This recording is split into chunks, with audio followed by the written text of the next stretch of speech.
بسم اللہ الرحمن الرحیم قل رب زدنی علما صدق اللہ العظیم۔ عزیز طلباء و طالبات، میں ہوں Nazar Farid Ahmed, senior subject specialist اسلامیات، divisional public school and college Sahiwal. عزیز طلباء، آپ کو آج کے آن لائن لیکچر میں خوش آمدید کہتا ہوں۔ آج کا ہمارا عنوان ہے توحید، اس کی اقسام اور وجود باری تعالی۔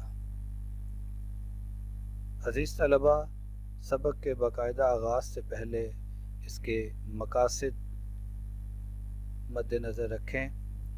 طلباء میں عقیدہ توحید کے بارے میں آگاہی پیدا کرنا، عقیدہ توحید اور اس کی اقسام کے بارے میں بنیادی معلومات کی فراہمی، وجود باری تعالی کے حوالہ سے دلائل سے آگاہی اور عقیدہ توحید کے بارے میں پائے جانے والے اشکالات کا ازالہ۔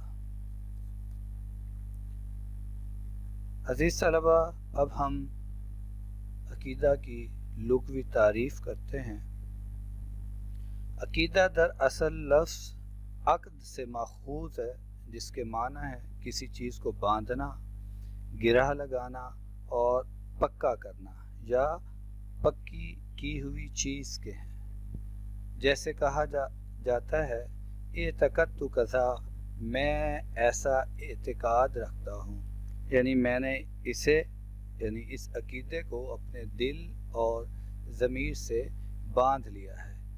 اسی ضمن میں ارشاد ربانی ہے واحلل عقدۃ من لسانی، اور کھول دے گرہ میری زبان سے۔ عزیز طلباء، عقیدہ در حقیقت دل کے عمل کا نام ہے، اور وہ ہے دل کا کسی بات پر ایمان رکھنا اور اس کی تصدیق کرنا۔ عقیدہ کی اصطلاحی تعریف ملاحظہ فرمائیں۔ عقیدہ کی جمع عقائد سے ہے، اور عقائد سے مراد انسان کے وہ پختہ اور اٹل نظریات و خیالات ہیں جو اس کے دل و دماغ پر حکمرانی کرتے ہیں، اور انسان کا ہر عمل انہی خیالات و نظریات کے تابع ہوتا ہے۔ عقیدے اور عمل کی مثال ایک بیج اور پودے کی سی ہے۔ جیسا بیج ہوتا ہے پودا بھی ویسا ہوتا ہے۔ اگر بیج کمزور ہوگا تو پودا بھی کمزور ہوگا۔ اسی طرح اگر عقیدہ کمزور ہے تو اس پر عمل بھی کمزور قرار پائے گا۔ عقیدہ سے مراد کسی چیز کو حق اور سچ جان کر دل میں مضبوط اور راسخ کر لینا ہے، جبکہ ایمان دین اسلام کی سب سے پہلی تعلیم ہے جو اللہ اور اس کے رسول صلی اللہ علیہ وآلہ وسلم کو ماننے اور انہیں سچا جان کر ان پر یقین کرنے کا تقاضا کرتی ہے۔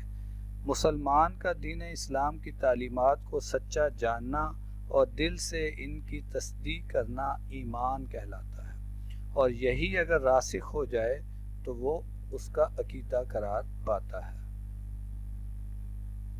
عقیدے کی اہمیت کے حوالہ سے یہ ہے کہ عقیدہ انسان کے کردار و اعمال کی تعمیر میں بنیادی اہمیت رکھتا ہے، کیونکہ انسان کے تمام اخلاق و اعمال کی بنیاد ارادے پر ہے، اور ارادے کا محرک دل ہوتا ہے، اور ظاہر ہے کہ دل انہی چیزوں کا ارادہ کرتا ہے جو دل میں راسخ اور جمی ہوئی ہوں۔ اس لیے انسان کے اعمال و اخلاق کی درستی کے لیے ضروری ہے کہ اس کے دل میں صحیح عقائد ہوں، لہذا عقیدے کی اصلاح ضروری ہے۔ یہی وجہ ہے کہ جتنے بھی انبیاء اور رسول اس دنیا میں تشریف لائے، انہوں نے سب سے پہلے انسانوں کے عقائد کی درستی کی طرف ہی توجہ دی۔ عزیز طلباء، اسلام کے بنیادی عقائد کے بارے میں ہم ذکر کرتے ہیں۔ اسلام کے وہ بنیادی عقائد جن پر ایمان لائے بغیر کوئی شخص دائرہ اسلام میں داخل نہیں ہو سکتا، اسی حوالے سے ارشاد ربانی ہے بسم اللہ الرحمن الرحیم وَلَٰكِنَّ الْبِرَّ مَنْ آمَنَ بِاللَّهِ وَالْيَوْمِ الْآخِرِ وَالْمَلَائِكَةِ وَالْكِتَابِ وَالنَّبِيِّينَ، اور لیکن اصل نیکی تو اس نے کمائی جو اللہ، یوم آخرت، فرشتوں، کتابوں اور نبیوں پر ایمان لے آیا۔ سورہ بقرہ کی اس آیت میں اسلام کے بنیادی عقائد کی طرف اشارہ کیا گیا ہے۔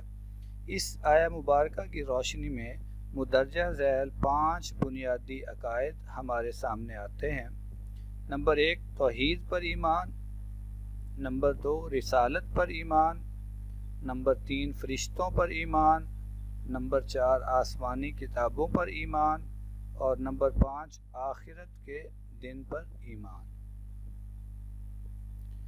عزیز طلبہ، اسلام کے بنیادی عقائد میں سے پہلا عقیدہ توحید۔ یہ عقیدہ توحید، اس کے لغوی معنی ہے، توحید کا لفظ وحدہ سے ماخوذ ہے، یعنی اخذ کیا گیا ہے، جس کے لفظی معنی ایک ماننا اور یکتا جاننے کے ہیں۔ اصطلاحی تعریف کے حوالہ سے اسلامی اصطلاح میں توحید سے مراد اللہ رب العزت کو اس کی ذات، صفات اور صفات کے تقاضوں یعنی عبادت میں ایک ماننا، یکتا ماننا۔ گویا توحید کا مفہوم یہ ہے کہ اللہ رب العزت واحد، لا ثانی، بے مثل اور بے نظیر ہے۔ وہ وحدہ لا شریک ہے، اکیلا ہی تمام جہانوں کا خالق، مالک اور نظام چلانے والا ہے، اور وہ اکیلا ہی تمام عبادات کے لائق۔ اس کے علاوہ اس بات پہ یقین ہونا چاہیے کہ اللہ ایک ہے۔ ربوبیت، الوہیت، اسماء و صفات میں اس کا کوئی شریک نہیں۔ رب ہونے میں یعنی پالنے میں، الہ ہونے میں یعنی معبود ہونے میں اس کے اسماء ہیں، اس کی صفات ہیں، اس میں اس کا کوئی شریک نہیں۔ وہ معبود برحق صرف اور صرف اللہ ہی ہے۔ یعنی آدمی پختہ یقین کے ساتھ اس بات کا اقرار کرے کہ اللہ ایک ہے، ہر شے کا مالک اور رب ہے، وہ اکیلا ہی پیدا کرنے والا ہے، ساری کائنات میں اکیلا ہی تدبیر کرنے والا ہے۔ واللہ خیر الماکرین کے تحت وہ اکیلا ہی تدبیر کرنے والا ہے، ساری عبادات کے لائق وہی پاکیزہ ذات ہے، اس کا کوئی شریک نہیں، اس کے علاوہ تمام معبودان باطل ہیں۔ وہ ہر کمال والی صفت سے متصف ہے اور تمام عیوب و نقائص سے پاک ہے۔ اس کے اچھے اچھے نام ہیں اور اس کی بلند اور اعلیٰ صفات ہیں۔ عزیز طلبہ، عقیدہ توحید کی اہمیت ملاحظہ فرمائیں۔ توحید کی اہمیت کا اندازہ اس سے لگایا جا سکتا ہے کہ اللہ رب العزت نے توحید ہی کی خاطر یعنی اپنی خاص عبادت کی خاطر جہان کو بنایا، جن و انس کو پیدا کیا، اور اس توحید کی طرف بلانے کے لیے انبیاء اور رسل مبعوث فرمائے، جنت دوزخ بنائی۔ اسی توحید کے سبب مخلوق 2 حصوں مومن اور کافر میں تقسیم ہوئی۔ اسی توحید کے سبب تلواریں میانوں سے نکلیں اور توحید کے منکروں سے جہاد فرض ہوا۔ اللہ رب العزت نے عالم ارواح میں سب سے پہلے اسی توحید کا اقرار لیا تھا کہ الست بربکم، کیا میں تمہارا رب نہیں ہوں؟ تو بنی نو آدم نے جواب دیا، قالوا بلا، کیوں نہیں، آپ ہمارے رب ہیں۔ عزیز طلبہ، یہ عہد الست بھی کہلایا جاتا ہے۔ یہ اللہ رب العزت نے یہ وعدہ تمام ارواح سے لیا تھا۔ اس کے علاوہ اللہ رب العزت نے جو انبیاء مبعوث کیے، وہ تمام انبیاء کرام اسی دعوت توحید کو لے کر آئے اور اپنی قوم سے یوں مخاطب ہوئے کہ یا قومی اعبدوا اللہ ما لکم من الہ غیرہ، اے میری قوم کے لوگو، ایک اللہ کی عبادت کرو اور اس کے سوا تمہارا کوئی معبود نہیں۔ دعوت محمدی صلی اللہ علیہ وآلہ وسلم کا بنیادی نقطہ۔ نبی اکرم صلی اللہ علیہ وآلہ وسلم نے بھی سب سے پہلے مشرکین کو یہی دعوت دی اور فرمایا، قولوا لا الہ الا اللہ تفلحوا، کہہ دو کہ اللہ ایک ہے تو کامیاب ہو جاؤ گے۔ موحد آدمی کا ٹھکانہ جنت ہے، لیکن مشرک کا ٹھکانہ جہنم ہے۔ عزیز طلبہ، اب ہم توحید کی اقسام ذکر کرتے ہیں، توحید کی مدرجہ ذیل اقسام ہیں۔ توحید فی الذات یعنی ذات میں توحید۔ نمبر 2 توحید فی الصفات، صفات میں توحید۔ نمبر 3 توحید فی العبادہ، صفات کے تقاضوں میں توحید۔ عزیز طلبہ، توحید فی الذات یعنی اللہ رب العزت اپنی ذات میں واحد، اکیلا اور بے مثل ہے۔ وہ 2 نہیں جیسا کہ زرتشت مذہب کے ماننے والے مانتے ہیں، وہ 3 نہیں جیسا کہ عیسائی تثلیث کے قائل ہیں، یعنی اللہ رب العزت کا حضرت مریم اور حضرت عیسیٰ علیہ السلام، نہ اس کی بیوی ہے نہ اولاد، جیسا کہ یہودی حضرت عزیر علیہ السلام کو اللہ کا بیٹا مانتے ہیں۔ قرآن مجید میں ہے وقالت الیہود عزیر ابن اللہ، اور یہودی جو کہتے تھے کہ عزیر نعوذ باللہ اللہ کے بیٹے ہیں، اس کا نہ ماں ہے نہ باپ۔ مشرکین مکہ فرشتوں کو اللہ کی نعوذ باللہ بیٹیاں مانتے تھے، اور وہ لاتعداد بھی نہیں ہے جیسا کہ ہندو مت میں سمجھا جاتا ہے۔ ہندو مت میں اللہ رب العزت کے بے شمار روپ بتائے گئے ہیں۔ اسی ضمن میں اس کی توحید کے حوالہ سے ارشاد ربانی ہے قل هو اللہ احد، اے حبیب کریم صلی اللہ علیہ وآلہ وسلم آپ فرما دیجئے کہ وہی اللہ ہے جو اکیلا ہے، واحد ہے۔ اسی عقیدہ کو توحید فی الذات کہا جاتا ہے، یعنی وہ اپنے پیدا ہونے میں، اولاد میں، جنس میں وہ واحد و یکتا ہے، اس کی کوئی مثل نہیں، اس جیسا کوئی نہیں، نہ اس نے کسی کو جنا ہے نہ وہ جنا گیا ہے، نہ اس کی کوئی اولاد ہے نہ اس کے کوئی ماں باپ ہے۔ اس کے علاوہ عزیز طلبہ، اب ہم توحید فی الصفات کا ذکر کرتے ہیں۔ صفات میں توحید سے مراد ہے کہ اللہ رب العزت اپنی تمام صفات میں یکتا و بے مثل ہے، جیسے وہ اپنی ذات میں یکتا ہے اسی طرح اپنی صفات میں بھی یکتا ہے۔ اللہ کی صفات جیسی صفات کسی کی نہیں اور کسی اور میں بھی نہیں پائی جاتی۔ اللہ کے جتنے بھی صفاتی نام ہیں وہ سب اللہ ہی کی مختلف صفات پر دلالت کرتے ہیں۔ مثلا اللہ سمیع ہے، بصیر ہے، علیم ہے، خبیر ہے، قدیر ہے، رزاق ہے، محیی ہے، ممیت ہے، عالم الغیب والشہادہ ہے، اور ذوالجلال والاکرام کی شان بھی اسی کے ساتھ ہی خاص ہے۔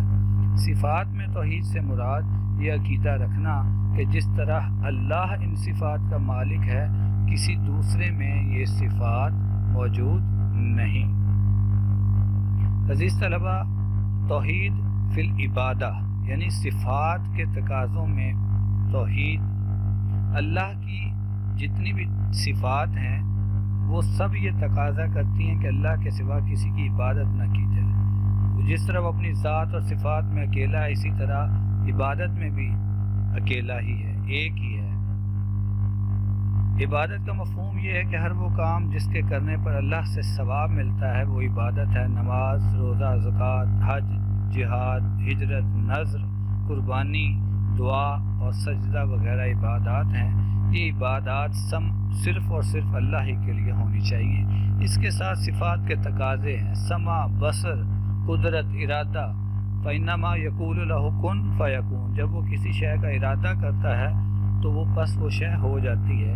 یہ ساری اس کی صفات کی چیزیں ہیں اور صفات کے تقاضے ہیں، تو ان تقاضوں میں بھی وہ سمع میں، سننے میں، دیکھنے میں وہ یکتا ہے۔ اسی طرح عبادات میں وہ یکتا ہے، کسی کو لائق نہیں کہ وہ اللہ کے علاوہ کسی اور کی عبادت کرے۔ تو عزیز طلبہ، عقیدہ توحید کے تقاضے بھی ہیں۔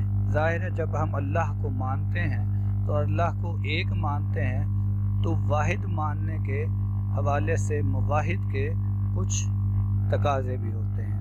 سب سے پہلا تقاضا الحب للہ، اللہ سے محبت کی جائے اور ایسی محبت کی جائے جو اشد حبن کے زمرے میں آئے، یعنی ٹوٹ کر محبت، جسے عشق کہا جاتا ہے۔ تو اللہ سے محبت ایمان کا سب سے پہلا تقاضا ہے کہ دنیا کی ہر شے سے بڑھ کے اللہ سے محبت کی جائے، کیونکہ جب اللہ کی محبت تمام محبتوں پہ غالب ہوگی تو پھر اللہ کی بندگی اور اطاعت کرنا آسان ہوگا۔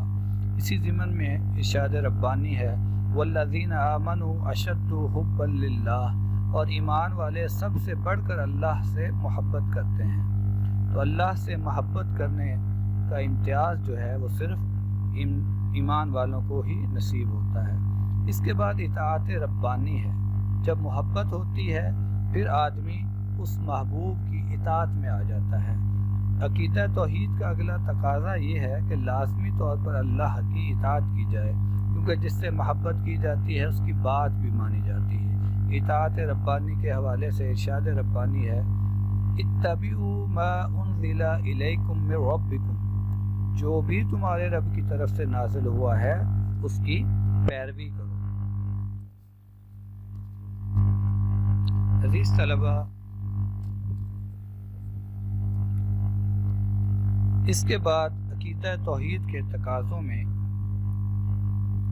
ایک تقاضا یہ ہے توکل علی اللہ، کہ اللہ پر توکل رکھا جائے، بھروسہ رکھا جائے، کہ اللہ رب العزت پر اس کی رحمت سے کبھی مایوس نہ ہوا جائے۔ اپنی طرف سے بھرپور کوشش کے بعد اپنے کاموں کو اللہ کے سپرد کر دیا جائے۔ اسی حوالے سے ارشاد ربانی ہے، وَعَلَى اللَّهِ فَلْيَتَوَكَّلِ الْمُؤْمِنُونَ، اور وہ اللہ پر توکل رکھتے ہیں۔ اس کے علاوہ اللہ کی نعمتوں پر شکر کرنا یہ بھی انعام میں خداوندی ہے، اور اللہ کے جو محبت کے اور عقیدہ توحید کے تقاضے ہیں وہ اس کے حوالے سے یہ ضروری ہے کہ اللہ کی تمام نعمتوں پر شکر کیا جائے۔ قرآن مجید میں ہے، لَإِن شَكَرْتُمْ لَأَزِيدَنَّكُمْ وَلَإِن كَفَرْتُمْ إِنَّ عَذَابِي لَشَدِيدٌ، اور اگر تم شکر کرو گے تو میں اور زیادہ عطا کروں گا، اور اگر تم نے کفر کیا تو میرا عذاب بڑا سخت ہے۔ یعنی کفران نعمت پر نعمت چھین لی جاتی ہے اور اللہ کا شکر ادا کرنے پر نعمتیں بڑھتی ہیں۔ عزیز طلبہ، اس کے بعد وجود باری تعالیٰ، اس کے عقلی دلائل وہ درج ذیل ہیں۔ ایک باشعور آدمی جب اس کائنات میں اپنے ارد گرد موجود اشیاء کو دیکھتا ہے تو اس کا ذہن اس کے بنانے والے کی طرف جاتا ہے، کیونکہ کوئی بھی چیز بغیر بنانے والے کے خود بخود نہیں بن سکتی۔ عمارت کو دیکھ کے معمار، گھڑی کو دیکھ کر گھڑی ساز، لکڑی سے بنی ہوئی چیزوں کو دیکھ کر بڑھئی کا تصور ذہن میں جاتا ہے۔ تو اس طرح اتنی بڑی کائنات بغیر بنانے والے کے کیسے بن سکتی ہے؟ تو یہ دلائل جو ہیں، ہواؤں کا چلنا، سورج کا مقررہ وقت پہ طلوع ہونا اور مقررہ وقت پہ غروب ہونا، چاند کا نکلنا اور چاند کا بڑھتے جانا، پھر کم ہوتے جانا اور آخر میں گھٹتے گھٹتے کھجور کی شاخ جتنا رہ جانا، دھوپ، گرمی، ہوا، بارش، بادل، برف باری، یہ سب چیزیں اللہ کی نشانیوں میں سے ایک نشانیاں ہیں جو کہ عقل والوں کے لیے۔ اسی حوالہ سے قرآن مجید میں جگہ جگہ پہ اللہ رب العزت نے ارشاد فرمایا ہے، افلا تبصرون، افلا تعقلون، افلا تنظرون، افلا یتدبرون، کہ تم غور کیوں نہیں کرتے، دیکھتے کیوں نہیں ہو۔ عقل والوں کے لیے نشانیاں بتائی گئی ہیں۔ اسی طرح ایک اور سورہ میں فرمایا گیا، افلا ینظرون الی الابل کیف خلقت، آپ دیکھتے نہیں کہ ہم نے اونٹ کو کیسے پیدا کیا۔ تو عزیز طلبہ، یہ اللہ کی نشانیوں کے لیے عقلی دلیل ہے۔ اس کے بعد وجود باری تعالیٰ کے اسبات میں قرآنی دلائل پیش کرتے ہیں۔ عزیز طلبہ، وجود باری تعالیٰ کے اسبات کے منکروں کو زمین و آسمان کی تخلیق کے حوالہ سے فرمایا گیا، افی اللہ شک فاطر السماوات والارض، کیا اللہ کے بارے میں شک و شبہ ہے جس نے آسمان و زمین بنائے؟ عام طور پر دیکھا جاتا ہے کہ یہ زمین، اس کی اتنی تہیں ہیں، آسمان جو بارش بھی برساتا ہے، آگ بھی برساتا ہے، دھوپ بھی دیتا ہے، توانائی بھی دیتا ہے، تو یہ خود بخود کیسے بن گیا؟ تو اللہ رب العزت اس حوالے سے قرآن مجید میں یہ فرمایا ہے، اللہ رب العزت نے، کہ کیا شبہ ہے کہ جس نے آسمان و زمین بنائے بے شک وہی ذات ہے، وہی رب العزت ہے، وہی تمام جہانوں کا رب ہے، اور وہی خالق ارض و سما ہے جس نے زمین و آسمان پیدا فرمائے۔ اس کے بعد حسن ترتیب اور نظم و ضبط۔ جب کائنات کی طرف ہم نظر دوڑاتے ہیں اور اس پر غور و فکر کرتے ہیں تو اس میں حسن ترتیب، توازن اور خوبصورتی نظر آتی ہے، نظم و ضبط نظر آتا ہے، کہیں کوئی نقص، خلل یا عیب نظر نہیں آتا۔ تو یہ اللہ کی الوہیت کی، اس کی خالقیت کی سب سے بڑی دلیل ہے کہ کبھی یہ نہیں ہوا کہ چاند اپنے مقررہ دائرے سے ہٹ جائے، سورج اپنے مدار سے ہٹ جائے، سورج طلوع ہوتا ہے تو وہ 2 گھنٹے بعد طلوع ہو، رات جو ہے اس کا جو پہر مقرر ہے، سورج غروب ہونے کا جو وقت مقرر ہے وہ تبدیل کر دیا جائے۔ تو یہ ہزاروں، لاکھوں، کروڑوں سال، بلکہ جب سے یہ کائنات بنی ہے تو اس میں حسن ترتیب، نظم و ضبط اور توازن قائم ہے۔ یہ اللہ رب العزت کی خلاقیت کی ایک بہت بڑی دلیل ہے۔ نظام شمسی کی مثال لے لیں۔ اتنے بڑے نظام شمسی کا اس نظم و ضبط سے چلتے رہنا کہ کبھی سورج چاند سے نہیں ٹکرایا اور نہ ہی کبھی چاند سورج سے ٹکرایا ہے، بلکہ ہر کوئی اپنے اپنے دائرۂ کار کے مطابق چل رہا ہے، یہ اس بات کی بہترین دلیل ہے کہ کوئی انتہائی مدبر ہستی اس نظام کو چلا رہی ہے۔ ارشاد ربانی ہے، لَلشَّمْسُ يَنبَغِي لَهَا أَن تُدْرِكَ الْقَمَرَ وَلَا اللَّيْلُ سَابِقُ النَّهَارِ وَكُلٌّ فِي فَلَكٍ يَسْبَحُونَ۔ نہ تو سورج کی یہ مجال ہے کہ وہ چاند کو جا پکڑے اور نہ ہی رات دن سے پہلے آ سکتی ہے، ہر کوئی اپنے اپنے مدار میں گردش کر رہا ہے۔ تو یہ گریویٹیشنل فورس ہے، یہ کیا نظام ہے، یہ اسی میں عقل والوں کے لیے نشانیاں ہیں کہ ہر ایک سیارہ ہے یا ستارہ وہ اپنے اپنے دائرے میں تیر رہا ہے، نہ ان کی ترتیب بدلی ہے، نہ دن کا رات سے پہلے آنا بدلا ہے، نہ رات کا دن کے بعد جانا بدلا ہے۔ تو یہ سب چیزیں اللہ رب العزت کی طرف سے نشانیوں میں شامل ہیں۔ اسی طرح کائنات کی ہر ایک شے میں تناسب ہے۔ ارشاد ربانی ہے، اِنَّا كُلَّ شَيْءٍ خَلَقْنَاهُ بِقَدَرٍ۔ ہم نے ہر ایک چیز کو خاص تناسب یعنی ترتیب اور اندازے سے پیدا کیا ہے۔ اس میں عقل والوں کے لیے نشانیاں ہیں۔ یہ نہیں کہ ایک جگہ پہ آسمان چھوٹا ہے اور دوسری جگہ پہ آپ کو بڑا نظر آئے گا، کبھی سورج چھوٹا ہے اور تو کبھی سورج بڑا نظر آئے گا، کبھی اس کی ترتیب خراب ہے، کبھی زمین کا نظم و نسق خراب ہے۔ تو یہ اللہ کی نشانیوں میں سے نشانیاں ہیں کہ ہر شے اللہ نے ایک تناسب سے پیدا کی۔ تو انسانوں میں بھی تناسب ہے، کائنات میں بھی تناسب ہے، پہاڑوں میں بھی تناسب ہے، ندی نالوں میں بھی تناسب ہے، وہ ہمیشہ نیچے کی طرف بہتے ہیں۔ پانی میں بھی تناسب رکھا گیا ہے، موجیں ہیں، سمندر ہیں، مخلوقات ہیں، جو جس قسم کی مخلوق ہے اس میں تناسب رکھا گیا ہے۔ انسان میں بھی تناسب اور توازن رکھا گیا ہے۔ 2 آنکھیں ہیں، 2 ہاتھ ہیں، 3 نہیں بنا دی، 2 سر نہیں بنا دیے، اللہ نے خاص اندازے سے پیدا کیا ہے۔ اسی میں اہل عقل کے لیے نشانیاں ہیں، اس کے بارے میں اللہ رب العزت فرماتے ہیں کہ ان فی خلق السماوات والارض واختلاف اللیل والنہار لآیات لأولی الالباب۔ بے شک آسمانوں اور زمین کی تخلیق اور رات اور دن کے عدل بدل میں عقل والوں کے لیے نشانیاں ہیں۔ تو عقل والے جو غور و فکر کرتے ہیں، غور و خوض کرتے ہیں، اس کی نشانیوں میں دیکھتے ہیں کہ یہ اتنی بڑی کائنات، دن کیسے آتا ہے، شام کیسے ہوتی ہے، رات کیسے ہوتی ہے، ستارے کیسے نظر آتے ہیں، یہ سفر کیسے کرتے ہیں، ان کا خالق کون ہے، ان سے روشنی کیسے پھوٹتی ہے، چاند سے روشنی کیسے پھوٹتی ہے، سورج روشنی کیسے دیتا ہے، اس کا محرک کیا ہے۔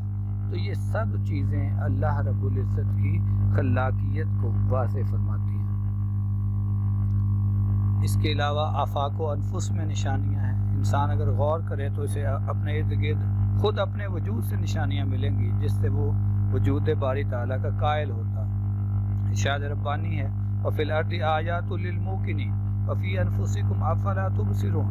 اور زمین میں نشانیاں موجود ہیں یقین کرنے والوں کے لیے، اور خود تمہارے اندر اپنے وجود میں بھی نشانیاں ہیں، کیا تم دیکھتے نہیں؟ عزیز طلبہ، زمین میں نشانیاں ہیں، کہیں پہاڑ ہیں، کہیں پتھریلی زمین ہے، کہیں چپٹی زمین ہے، کہیں ریتلی زمین ہے، کہیں دریا ہیں، کہیں چٹیل میدان ہیں، کہیں صحرا ہے، دور دور تک ریت ہی ریت ہے، تو یہ اس کی نشانی ہے۔ اسی طرح اللہ رب العزت انسان کو اپنی تخلیق کے حوالے سے بھی وفی انفسکم افلا تبصرون، اور انسان کے اندر نشانیاں ہیں، دل کا قائم ہونا ہے، دماغ ہے، شریانیں ہیں، خون کی گردش ہے، نظام انہضام ہے، نظام تنفس ہے، نظام استسخان ہے، ہڈیاں ہیں، باریک باریک جلد ہے، اس میں بے شمار خون، وریدیں، آرٹریز، شریانیں، حلقوم، یہ ساری چیزیں اگر غور کریں تو اللہ کی نشانیوں کو واضح کرتی ہیں، اور یہ وحدت ربانی کی دلیل عقیدہ توحید کی ملتی ہے۔ اس کائنات کو بنانے اور چلانے والی ذات ایک اللہ ہی کی ہے، اگر اللہ کے علاوہ کوئی اور الہ اس کائنات کو چلا رہا ہوتا تو یہ نظام کائنات درم برم ہو جاتا۔ ارشاد ربانی ہے لو کان فیہما آلہۃ الا اللہ لفسدتا، اگر ان یعنی زمین و آسمان میں اللہ کے علاوہ اور بھی معبود یعنی کوئی خدا ہوتا تو ان دونوں میں فساد برپا ہو جاتا۔ یعنی ایک کہتا ہے میں سورج کو مشرق سے طلوع کروں گا، دوسرا کہتا ہے میں سورج کو مغرب سے طلوع کروں گا، تو یہ اللہ کی نشانیوں میں سے ایک نشانی ہے کہ وہ واحد ہے، وہی خالق ارض و سما، وہ یکتا ہے، اکیلا ہے، تنہا ہے، لا شریک۔ عزیز طلبہ، آپ نے عقیدہ توحید، اس کی اقسام اور اس کے بعد وجود باری تعالیٰ کے حوالہ سے مختلف دلائل پڑھے۔ امید ہے کہ آپ سب کو اس حوالہ سے کافی آپ کی تشنگی دور ہو چکی ہوگی۔ اللہ رب العزت آپ کا اور ہم سب کا حامی و ناصر ہو۔ والسلام علیکم۔ صدق اللہ العظیم۔